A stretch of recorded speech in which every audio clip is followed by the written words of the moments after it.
All right, so yesterday we were looking at just one single fraction, simplifying it, okay, where we would factor, cross out the similar factors, top and bottom, and then write what was left over. Now we're going to be doing some multiplying and dividing, which really isn't much different because if you remember when we were looking at fractions before with just numbers, we would get all those prime factors in the parentheses and then cancel stuff out because we could just merge them into one big fraction when you multiply two fractions. So we're going to look at this first, which doesn't require any typical factoring. We're just going to be canceling things out. So looking at this, anytime you have numbers, it's wise to get the prime factors for those numbers. So we're going to rewrite this as one fraction, but we're going to focus on just the numbers first. So what would all the prime factors be with those? 3, 2, 2. Okay, so 2, 2, 3, 3. And then I'm going to combine the variables. So it's A,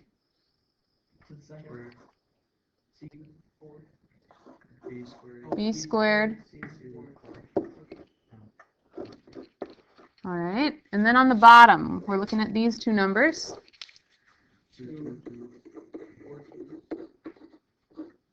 Another 2. And then 3, 3. All right, letters. A. Third, B fourth, C third.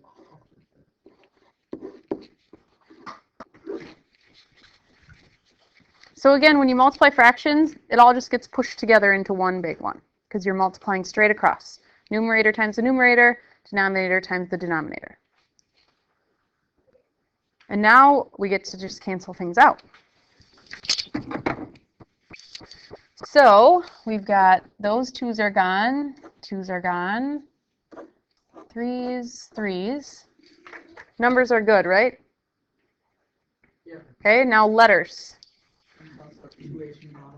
2 A's are gone here, 2 A's are gone here, so you're left with just one A. Yes, but here's why we won't want to do that, because right here we can take away 2 B's, 2 B's, so this is B squared. How many C's go away? 3 C's and 3 C's, so we are just left with a C up there. How many F's? All 3 are gone here, 3 are gone here, so we're left with 2 down there. So now we just have to write what's left over. So what's on the top? On the bottom? Perfect. And that was an easy one? Mm-hmm. This is an easier one. Questions on that part of it? We didn't have to do any factoring. We didn't have to do any windows. No difference of 2 squares. All we did was just put them together, cancel stuff out. Questions on that? All right, let's look at one where we actually are going to factor first and then cross things out. So write this one down.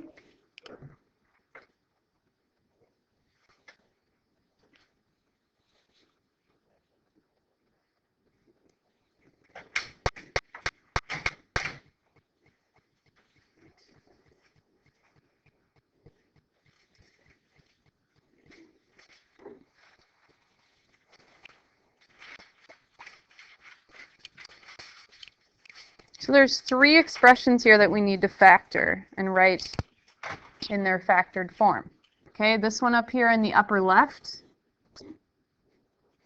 we've got negative 21 and negative 4, which is what 2 numbers? Negative 7, positive 3.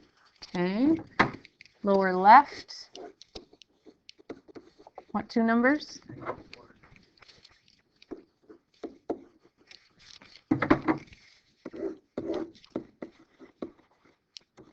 And here.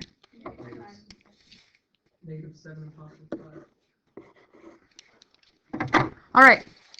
Now when we write this, we can write it all as one fraction together. Everything in the numerator is all in one spot, and everything in the denominator is now lumped together. So up here in the upper left, you told me that the factors were negative 7 and 3.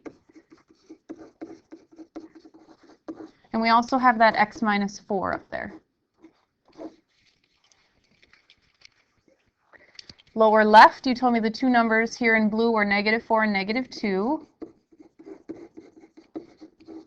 And then on the lower right, x minus 7 and x plus 5.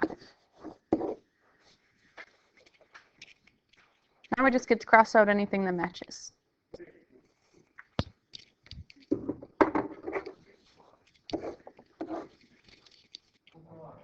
And these ones. Okay, so then we can write just whatever is left over.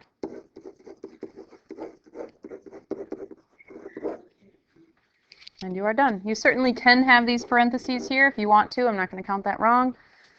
Either way is fine. Yes? Ever in the future, we're going to refactor the bottom part?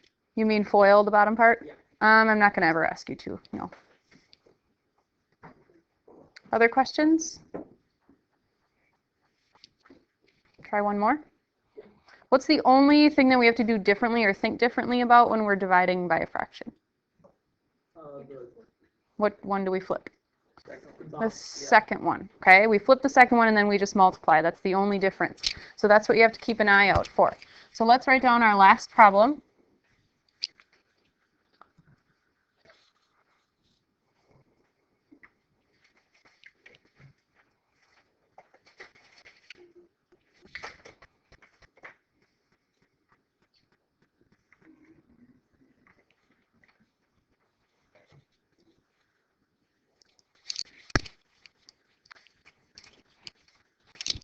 So let's start with the one on the left. Up on top, what would that be?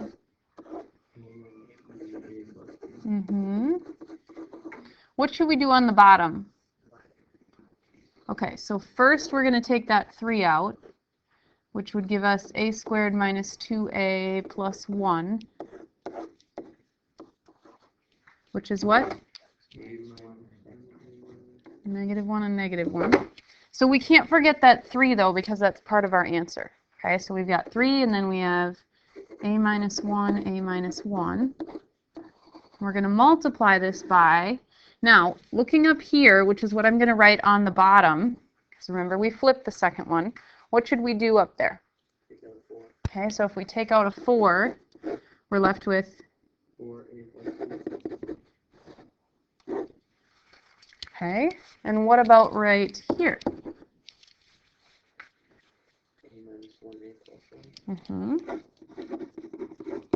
The difference of 2 squares. And now remember, when you multiply fractions, they're really all one big fraction, because you multiply straight across. So what goes away?